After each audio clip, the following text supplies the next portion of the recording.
Vamos a continuar con nuestra serie de sermones que titulamos La Travesía. Llevamos ya casi 2 meses hablando sobre historias de fe y de perseverancia. Y ya hemos conversado acerca de las historias de los patriarcas del Antiguo Testamento, principalmente en el libro de Génesis. Hablamos sobre Abraham, luego sobre su hijo Isaac, sobre Jacob y también hace poquito sobre José. Y hoy día vamos a entrar en la historia de, yo me imagino que ustedes saben quién, ¿no? Toda la liturgia nos ha preparado leyendo este texto, leyendo este libro de la Biblia, para que podamos ponernos en contexto acerca de lo que Dios quiere enseñarnos hoy a través de la travesía de Josué. Y la verdad es que hablar de Josué no es tan sencillo como hacerlo tal vez acerca de Abraham, de Isaac o de Jacob, porque es una historia menos conocida, es una historia tal vez menos trabajada en las escuelas dominicales, porque no sé si usted ha leído alguna vez el libro de Josué, yo creo que sí, pero es un libro bastante bélico, porque de hecho nos relata la conquista del pueblo de Israel sobre la tierra de Canaán que el Señor les había prometido. Por lo tanto, vamos hoy día a tratar de sumergirnos en el carácter, la vida y el ministerio de Josué para aplicar para nuestros días, para hoy, para usted, para su vida y para la mía también, algunos principios que el Señor quiere comunicarnos hoy. Y para eso es importante conocer un poquito acerca de quién era Josué. Josué, antes de transformarse en el líder de la nación de Israel, él tenía algunas características que quiero destacar acá. Él fue uno de los principales colaboradores de Moisés. Uno de los principales colaboradores de Moisés en la campaña de liberar al pueblo de la esclavitud en Egipto. Josué fue elegido por Moisés para acompañarle, y eso ciertamente fue una tremenda escuela para él. Josué aprendió mucho acompañando a Moisés durante cerca de 40 años en el trabajo de liderar al pueblo de Israel mientras estaban en el desierto. Ahora, tal vez usted recuerde la historia, ¿no? Porque también Josué fue uno de los 12 espías que fueron enviados a Canaán. Después de que ellos salieron de la tierra de Egipto y atravesaron el desierto, llegaron a orillas del río Jordán, y el Señor les dice: crucen este río y tomen posesión de esta tierra que yo les he entregado. Así que la nación de Israel eligió a 12 varones para que cruzaran el río y fueran a inspeccionar la tierra, para ver a qué tenían que enfrentar y a qué tenían que atenerse al momento de partir a tomar posesión de aquella región. Y se encontraron con que aquella tierra era buena, era fértil. La Biblia dice que era una tierra en la que fluía leche y miel. O sea, una tierra fantástica. Pero esta tierra no estaba deshabitada. Allí vivían otros pueblos, vivían otras naciones. Y cuando los 2 espías vieron la grandeza, el poderío de estas naciones, tuvieron temor. Y dijeron, cuando regresaron a dar el informe acerca de su observación de la tierra de Canaán, que ellos no iban a ser capaces de vencer a esas naciones, que era una campaña infructuosa atravesar el río y luchar contra estas naciones, porque ciertamente ellos saldrían derrotados. Excepto 2 de los espías. Solo 2 de los 12 espías creyeron que el Señor les había entregado esa tierra y que ellos debían ir y reclamarla en el nombre del Señor. Solo Josué, acompañado también de Caleb, permanecieron firmes, confiando en el Señor. Y así fue como ellos rehusaron cruzar y atravesar el río Jordán y Josué se transformó, gracias a también esa firme convicción que tenía de que el Señor estaba con ellos, en uno de los colaboradores de Moisés, sobre todo en aquella época en la que el pueblo tuvo que vagar por el desierto. Y ahí nosotros nos encontramos, de hecho, con el testimonio bíblico acerca de lo que aconteció en aquel momento. Dice el libro de Josué, perdón, no es el libro de Josué, esto es antes. En el libro de Éxodo aparece también en Deuteronomio. Y Josué, hijo de Nun, y Caleb, hijo de Jefone, que eran de los que habían reconocido la tierra, rompieron sus vestidos y hablaron a toda la congregación de los hijos de Israel, diciendo: la tierra por donde pasamos para reconocerla es tierra en gran manera buena. Si Jehová se agradare de nosotros, Él nos llevará a esta tierra y nos la entregará, tierra que fluye leche y miel. Y pongan atención a estas palabras de Josué.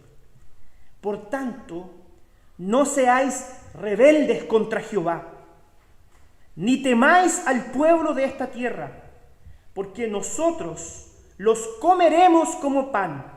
Su amparo se ha apartado de ellos, y con nosotros está Jehová, no los temáis. Ese fue el mensaje de Josué y de Caleb al pueblo. No se asusten, no tengan temor. No porque nosotros seamos un pueblo más capacitado, no porque tengamos más herramientas o más tecnología militar, no porque seamos más en número, sino porque el Señor nuestro Dios está junto a nosotros y Él prometió entregarnos esta tierra. Josué, en aquel momento, antes de transformarse en el líder de esta nación, acompañando a Moisés, ya daba muestras de su plena confianza y compromiso con el Señor. Pero los que conocemos la historia sabemos que el pueblo tuvo que vagar durante 40 años en el desierto antes de tener que regresar a esta tierra para, junto con Josué ahora como su líder, emprender la campaña de conquistarla. Y efectivamente el libro de Josué, eso es lo que nos relata. Nos relata cómo Moisés, ya en el fin de sus días, entrega el liderazgo de la nación y pone el cetro sobre Josué y dice: Él será aquel que los guiará en la tierra prometida. Los últimos capítulos de Deuteronomio nos dicen que Moisés se aparta del pueblo y se va a un lugar solitario en donde fallece sin que nadie conozca su paradero. La Biblia también nos dice que Moisés contempló la tierra desde lejos y contempló la promesa del Señor para su nación. Pero no sería él el encargado de guiar al pueblo, sino que ahora Josué. Y los primeros capítulos de Josué efectivamente nos relatan cómo esta nación entra en la tierra de Canaán a conquistarla. Y los primeros capítulos, si ustedes después tienen tiempo de leer esta historia, es fantástica. En los capítulos del 6 al 9 nos relatan una primera campaña de conquista que en la parte central de Canaán. Luego en el capítulo 10 se nos cuenta cómo los ejércitos de Israel van hacia la región sur de Canaán y toman posesión también de aquel lugar en tremendas batallas. Luego en el capítulo 11 los ejércitos de Israel van al norte y toman posesión también de aquellos sectores de esa región que el Señor también les había entregado. Y sucede que a partir del capítulo 13 y hasta el 24, Josué, ya asentado en la tierra prometida, comienza a distribuirla entre las distintas tribus. Y les dice: ok, Zabulón, esta tierra que está acá será para ustedes. Dan, Neftalí, Rubén, esta tierra que está aquí será para cada una de las 12 tribus de Israel. Y aún quedaban lugares por conquistar. Pero Josué le dice ahora a las tribus: esta es su responsabilidad, ustedes deben seguir adelante con la batalla. Y así es como vemos que la historia en Josué avanza hasta los capítulos finales, mostrando de manera muy distintiva en Josué un sensible liderazgo, porque él siempre le dio un fuerte énfasis a la palabra de Dios. Y es por eso que nosotros de Josué, si yo hiciera aquí una encuesta, estoy seguro, ¿cuál es el texto que nosotros más recordamos del libro de Josué? Josué 1:9, ¿cierto? Esfuérzate y sé valiente. ¿Sabe qué? No solo el Señor le dijo a Josué que se esforzara y que fuera valiente. Moisés también le dijo a Josué, esfuérzate y sé valiente. Durante el libro de Josué vamos a encontrar también que aquellos que eran liderados por él le decían a Josué, Josué, esfuérzate y sé valiente. En ningún sentido quiero disminuir la importancia de esas palabras, pero en el capítulo 1 de Josué hay un concepto que es aún más importante. Cuando el Señor le dice a Josué, nunca se aparte de tu boca este libro de la ley. El Señor le advierte a Josué, mientras tú estés cercano a mi palabra, entonces serás bendecido. Mientras tú permanezcas fiel a mis promesas, entonces yo te daré la tierra por heredad. Y de hecho, cuando el pueblo fallaba al Señor y hacía cosas que el Señor no había mandado, el Señor hacía que el pueblo fuera derrotado. ¿Se acuerdan de aquella historia donde uno de los soldados esconde tesoros en su casa, los esconde bajo la tierra? El Señor les había dicho, vayan, derroten a ese pueblo, pero no tomen ningún despojo. Y un soldado se pasó de listo, sacó algunas cosas de valor, las guardó en su casa, y por causa de él, el pueblo en la siguiente batalla fue derrotado, porque no le creyó al Señor y porque actuó deshonrosamente.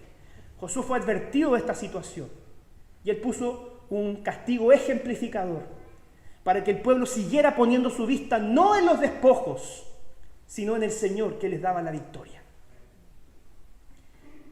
Josué manifestó un liderazgo sensible al oír la palabra del Señor, a no apartarse de las promesas del Señor. Y eso fue lo que animó principalmente a Josué a seguir adelante con una campaña que podría parecernos tal vez nosotros excesivamente bélica. Y aquí tengo una pregunta que yo quiero compartir con ustedes, porque probablemente alguna vez usted se la hizo si leyó el libro de Josué. ¿Por qué era importante expulsar de la tierra a los otros pueblos que ya la habitaban? ¿Por qué no sencillamente el Señor les apartaba un pedacito, ¿cierto? Y decía, ya, aquí se van a quedar ustedes y convivan en paz con el resto de las naciones? ¿Cuál era la razón por la cual el Señor animó a su pueblo a derrotar y expulsar a aquellas naciones que ya estaban establecidas en aquel lugar? Y la respuesta tiene que ver principalmente con el celo del Señor.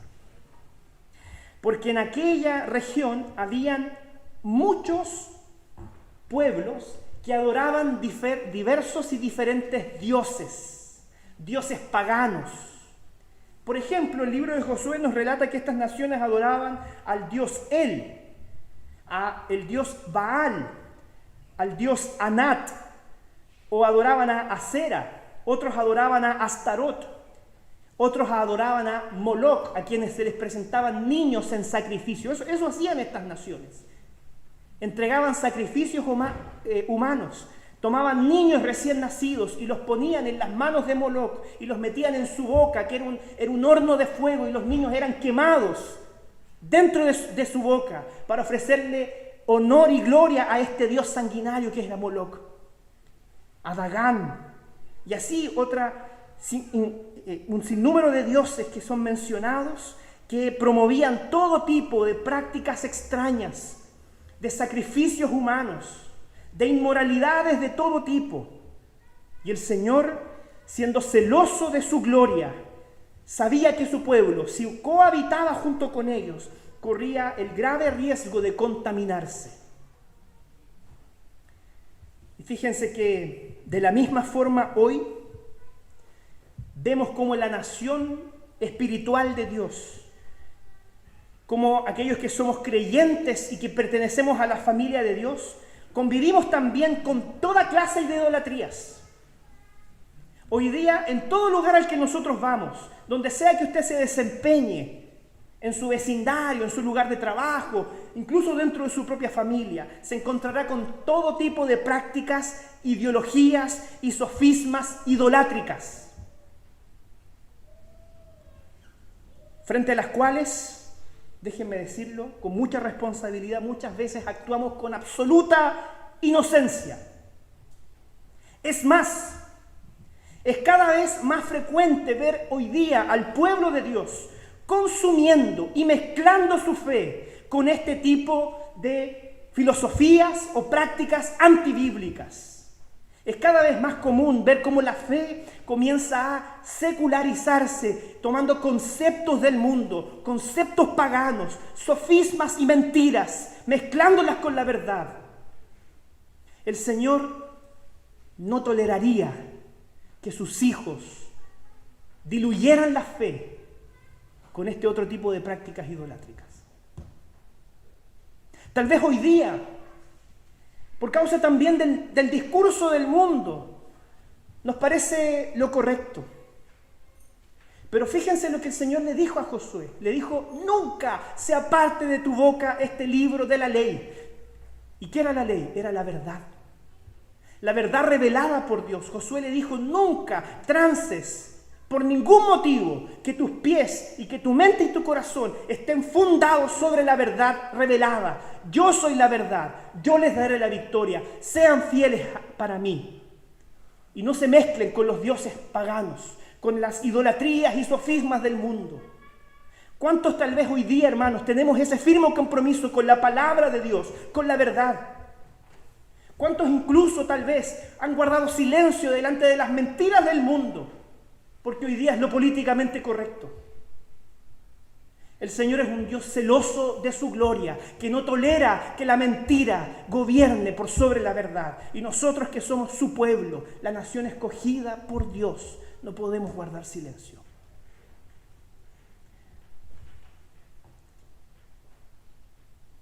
Tal vez esta es de las cosas más difíciles de explicar en la Biblia. Porque no sé si alguna vez usted hizo esta relación. Pareciera ser que el Dios del Antiguo Testamento es un Dios enojado. Es como un Dios sanguinario, ¿no? Que le gusta derramar sangre inocente. Y la verdad es que no es así. El Dios del Antiguo Testamento, como ya lo hemos visto en todas las historias anteriores, con Abraham, con Isaac, con Jacob, con José, con Moisés, es un Dios lleno de amor y de gracia, que salva a su pueblo no por sus méritos, sino porque Él ha elegido de entre todas las naciones salvar a un pueblo por gracia. Cuando el Señor envía fuego consumidor sobre el pecado, Él no está actuando equivocadamente. ¿Quiénes somos nosotros para juzgar moralmente a aquel que es perfecto? ¿Quién eres tú, una criatura infinita, para juzgar a aquel que es desde siempre y que existe desde siempre? ¿Quiénes somos nosotros para juzgar moralmente las decisiones de nuestro Dios? Él es el parámetro de la verdad. Él es el parámetro de lo verdadero, de lo justo y lo bueno. Y el Señor no tendrá por inocente aquel que es culpable. Y así como predicamos la verdad del Evangelio y el amor de Dios en Cristo Jesús, también debemos predicar la otra parte de la buena noticia, que no es tan buena. Que aquellos que se oponen al Señor y aquellos que enseñan cosas contrarias al Evangelio serán consumidos por fuego. Y eso sucedió con las naciones paganas. Ellos no padecieron castigo injustamente. Nunca permita que le digan eso. Nunca permitan que Dios envió castigo injustamente, porque todos esos pueblos cosecharon lo que sembraron. El Señor dijo: el día que ustedes pequen, ciertamente morirán. Y esa era una sentencia justa. Dios actuó con justicia al enviar a su pueblo a derrotar a estas naciones. Él no es un Dios vengativo, es un Dios que aplica justicia. Y esa justicia, que también debía recaer sobre usted, recayó sobre Cristo Jesús. Por eso usted está aquí sentado. Por eso podemos hoy día mirar al Señor y disfrutar de su amor y de su gracia, porque alguien ya murió por ti.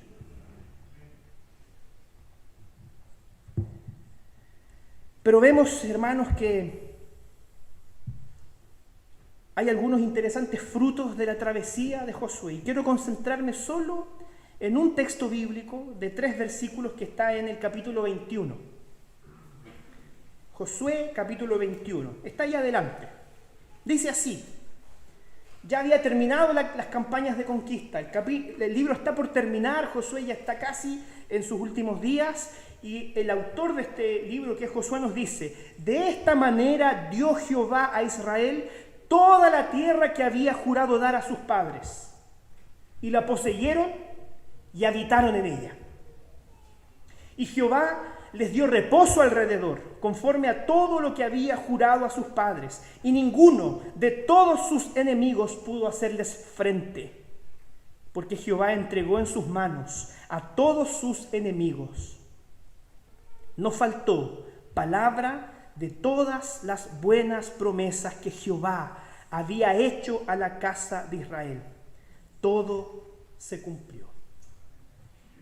No faltó palabra de todas las buenas promesas que Dios le hizo a su pueblo. Todo se cumplió. ¿Qué frutos podemos también cosechar para nuestra vida? Si nosotros permanecemos firmes, confiando en el Señor y apegados a su palabra. Son 3 que brevemente quiero compartir con ustedes hoy día. El primero, hay victoria. El primero es que hay victoria. Porque el pueblo de Israel salió de Egipto, donde ellos vivían como esclavos, en una tierra en donde todas sus necesidades estaban satisfechas. Pero al llegar allá, se dieron cuenta que la tierra ya estaba ocupada y teniendo temor de sus ocupantes, huyeron al desierto. Un grave problema, hermanos, con nosotros es que en reiteradas ocasiones no le creemos a Dios. Y no creemos en sus promesas. Y ese es nuestro afán siempre de querer complicar lo que no siempre es tan complicado. Tal vez, por alguna razón que está en nuestro corazón, nos gusta hacer que la relación con Dios sea más intrincada de lo que realmente es. El pueblo no le creyó al Señor. Dios dijo: la tierra es de ustedes. Y ellos no le creyeron y huyeron. Y Josué fue caracterizado por una profunda convicción. El Señor estaba a su lado y el Señor iba delante de él y el Señor iba a permanecer fiel a sus promesas. Y él trabajó firmemente para cumplir con ese propósito. Y es por eso que en Romanos 8:31 el apóstol Pablo es capaz de escribir lo siguiente: Dios es por nosotros. Y hace esta pregunta: si Dios está con usted, ¿quién está contra usted? Si Dios es por nosotros, ¿quién contra nosotros? En las promesas de Dios, en la palabra de Dios, encontramos victoria para el día malo. Cuando somos capaces de dejar nuestro orgullo de lado y ponernos en las manos del Señor, entonces logramos tener la sensibilidad suficiente para percibir la mano de Dios obrando en todo lo que hacemos.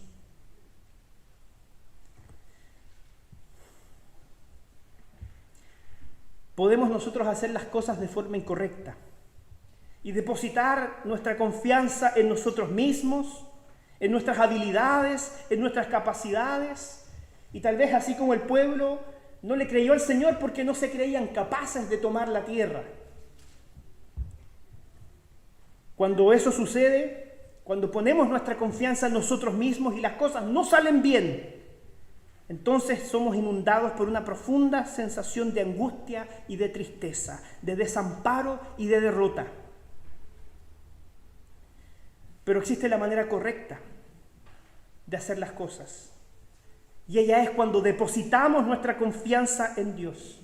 Cuando depositamos nuestra confianza en sus promesas y en la sabiduría infinita de nuestro Dios. Cuando somos capaces de hacer frente a las cosas confiando en quién es aquel que nos está dirigiendo, que es nuestro Dios. Entonces vamos a ver cosas sorprendentes. Incluso cuando nuestras circunstancias se pongan difíciles, cuando se levanten las adversidades, sabremos que es Dios quien a través de ellas quiere enseñarnos algo, quiere bendecirnos, quiere construir algo en nosotros. Es por eso que así como Josué lo hizo y no lo hizo el pueblo, debemos creerle a Dios, creer en sus promesas, que sus promesas son para ti hoy. Y no ser como el pueblo rebelde, que miró sus propias capacidades, vio su propia debilidad y huyó. El día en que tú confíes en tus habilidades, ciertamente delante de grandes desafíos vas a huir. Y el Señor hoy día nos invita a depositar nuestra confianza en Él y dejarnos sorprender por Él, por lo que Él está haciendo en nuestra vida. Hay victoria. Delante de las adversidades hay victoria, porque si Dios está con usted, entonces nadie puede oponerse a nosotros. Pero el pueblo de Israel no solamente halló victoria, no solamente lograron conquistar la tierra y derrotar a sus enemigos para habitar en aquella región. El texto también dice que ellos encontraron paz. Qué palabra tan rara hoy día, ¿no? Qué palabra más ausente en esta época en la que estamos viviendo. Paz. Yo me imagino a las caras de los soldados israelitas volviendo de la batalla. Después de la última campaña, después de la última gran victoria, volviendo a sus hogares, tal vez cansados, agotados por el rigor de la batalla, tal vez cargando los cadáveres y los cuerpos de sus compañeros que murieron en la batalla, sedientos, hambrientos, pero con un corazón alegre, porque el Señor ya les había dado la victoria y les había entregado la paz que durante tantos años les había faltado. De la misma forma, cuando nosotros mismos, hermanos, nos vemos enfrentados a nuestras propias batallas cotidianas, contra las adversidades de la vida que son permanentes, Dios está allí para ofrecernos un descanso. Cuando el cansancio nos invade, cuando existen situaciones en nuestra vida que nos superan, que nos sacan de nuestro estado de confort, que producen angustia, tristeza y muchas veces por las cuales lloramos y nos desesperamos. Falta de trabajo, enfermedades, problemas familiares, problemas financieros, tantas cosas que nos pueden robar la alegría y la paz. Hoy día el Señor, a través de la historia de Josué y de su carácter, te dice: pon tus ojos en Cristo. Que tu mente nunca sea parte de las promesas del Señor. Y no importa cuán grande sea la batalla, el Señor va a poner paz en tu corazón. Pero no te apartes del Señor. Él va a poner paz en tu corazón. Basta con dar una rápida mirada a nuestro mundo para darnos cuenta que este ritmo acelerado ha aumentado en nosotros los niveles de ansiedad, de depresión, porque el mundo ya no nos da tregua. Hoy día estamos rodeados de preocupaciones, de dolores, de violencia, de angustia, de tristeza, de temores, de amenazas permanentes. Pero ni hoy ni mañana nada puede alterar aquello que el Señor ya conquistó en la cruz para nosotros. La victoria y la paz que solo Él sabe dar y poner en nuestros corazones. Dios está en el control de todo. Y ciertamente en Él encontraremos un oasis espiritual para hallar reposo para nuestras almas. Y es por eso que el día domingo tiene un importante propósito. El día domingo tiene el importante propósito de recordarnos que este día es del Señor. Este día es el día de reposo. Este día es el día separado por el Señor para materializar dos cosas. Primero, descanso del trabajo físico. Descanso de tal vez levantarse temprano, salir a trabajar y afanarse por las cosas cotidianas. Pero no solamente es una pausa de nuestros quehaceres cotidianos, físicamente hablando, es también un momento en el cual podemos hallar descanso para nuestras almas. El día domingo es un momento en el que podemos entrar en conexión con Dios, escuchar su voz, escuchar su palabra, traer paz sobre nuestro corazón, como una probadita de aquello que será el cielo para quienes amamos al Señor. Por eso es importante honrar el día de reposo. Por eso es importante en este día adorar al Señor, porque Él prometió poner paz y descanso en el corazón de los que están trabajados y cansados. El día domingo, ciertamente, debe ser parte de una terapia contra la depresión y contra la angustia. No le quepa duda alguna. Congregarse y adorar al Señor en su día es parte de una terapia contra la depresión y contra la angustia, porque el Señor en este día trae paz y consuelo a nuestros corazones. Y por último, nunca va a faltarnos la esperanza, porque el texto en el verso 45 dice que no faltó palabra de todas las buenas promesas que Jehová había hecho a la casa de Israel. Todo se cumplió. Un aspecto hermoso en nuestra relación al cuidado universal que Dios tiene de nuestra vida es su fidelidad. ¿Qué significa que Dios sea fiel? Existe un abismo enorme de separación entre la fidelidad de Dios y la fidelidad de los hombres. Porque la fidelidad de Dios se refiere y se relaciona a su propio carácter. Fíjense lo que dice la Biblia. La Biblia dice que Dios no es un hombre para mentir. La Biblia también dice que a pesar de que nosotros seamos infieles, Dios permanece fiel. A pesar de que yo le sea infiel al Señor, el Señor permanece fiel, porque Él no puede negarse a sí mismo. Dios no es fiel porque nosotros merezcamos su fidelidad. Dios es fiel consigo mismo y Dios es celoso de sí mismo. Él es la perfección absoluta y por lo tanto su perfección es el motivo de su fidelidad. Ahora, ¿qué significa eso para nosotros? Que todo lo que Dios te prometió, de una u otra forma, se cumplirá. Todas las promesas del Señor, de una u otra forma, se cumplirán en ti. Créale. Créale a Dios. Esa fue la experiencia de Israel, de que a pesar de ser un pueblo rebelde y desobediente, Dios llevó a cabo su plan en ellos, a través incluso de la instrumentalidad de Josué. Así que la providencia de Dios nos enseña hoy a depender más de Dios. Nos enseña a creer todo lo que Él ha dicho, porque todo lo que Él ha dicho se ha cumplido y todo lo que aún falta por cumplir se cumplirá, indudablemente. ¿Sabe cuántas promesas existen en la Biblia para nosotros? Hay personas que se han dedicado a contarlas. Más de 5.000. Más de 5.000 promesas. Yo le pregunto, ¿cuántas conoce usted? Hay 5.000 en la Biblia. ¿Cuántas conoces?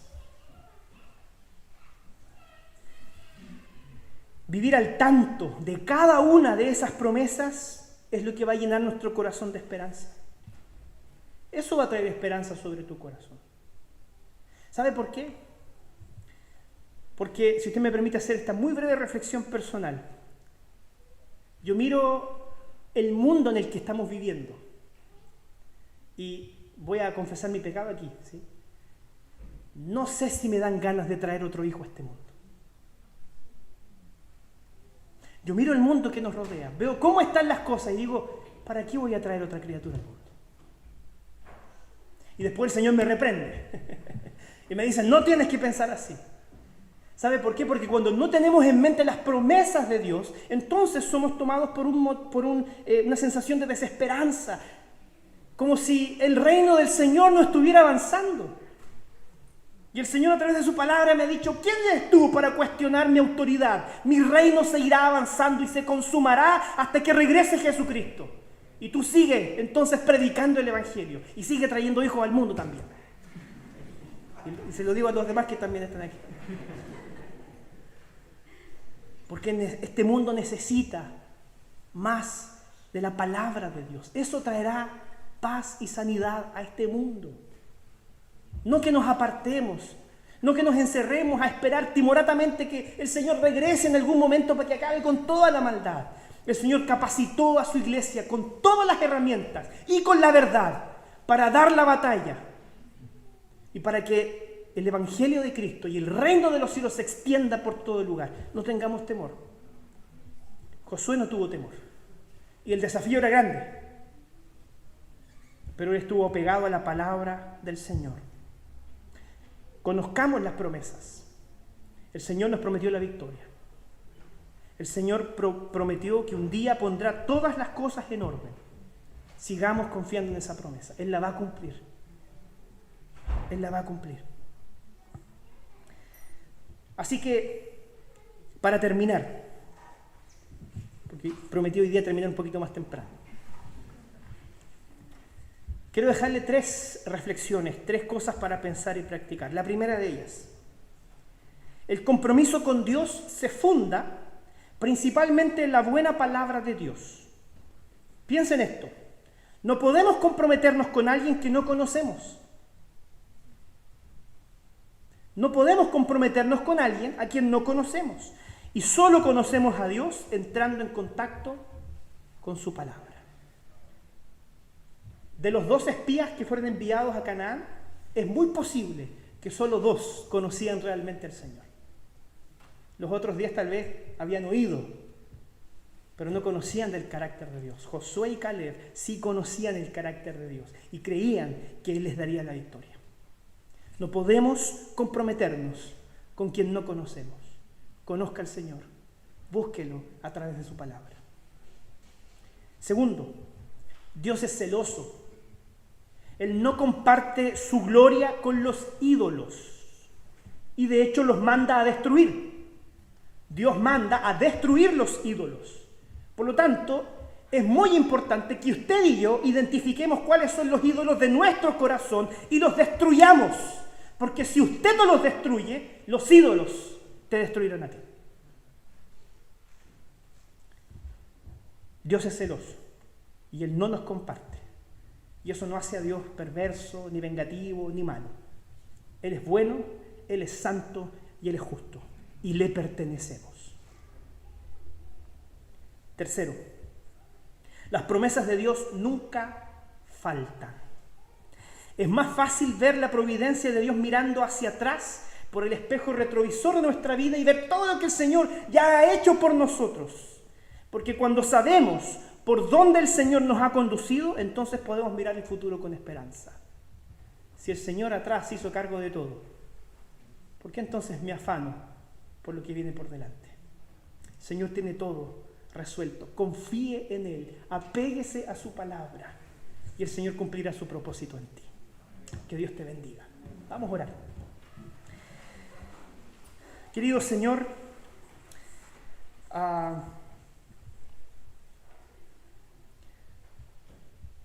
conocíamos mucho menos de Josué de lo que tal vez ya conocíamos de los otros personajes de los cuales hemos hablado.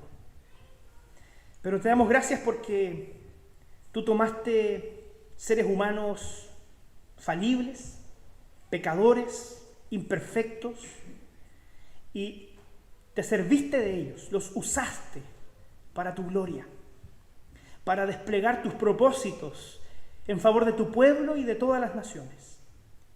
Y hoy día, Señor, también nos inunda esa misma convicción. Ninguno de nosotros, hombres y mujeres que estamos aquí presentes, somos perfectos. Todos, Señor, manifestamos debilidades en nuestro carácter, en las cosas que pensamos, en las que decimos y en las que hacemos. pero también, Señor, confiando en ti, es que abrazamos la promesa de que tú no nos has salvado por obras, no nos has rescatado por causa de nuestros méritos, nos elegiste por tu sola gracia y tu infinito amor. Y hoy día, Señor, queremos darte gracias y gloria por tan magnífica muestra de amor. Pero también, Señor, ese amor inmerecido, dice la Biblia, que nos constriñe, que nos vacía hacia una vida que realmente pueda manifestar tu providencia y tu cuidado. Así que quiero pedirte que a cada uno de los que estamos aquí presentes, tú nos permitas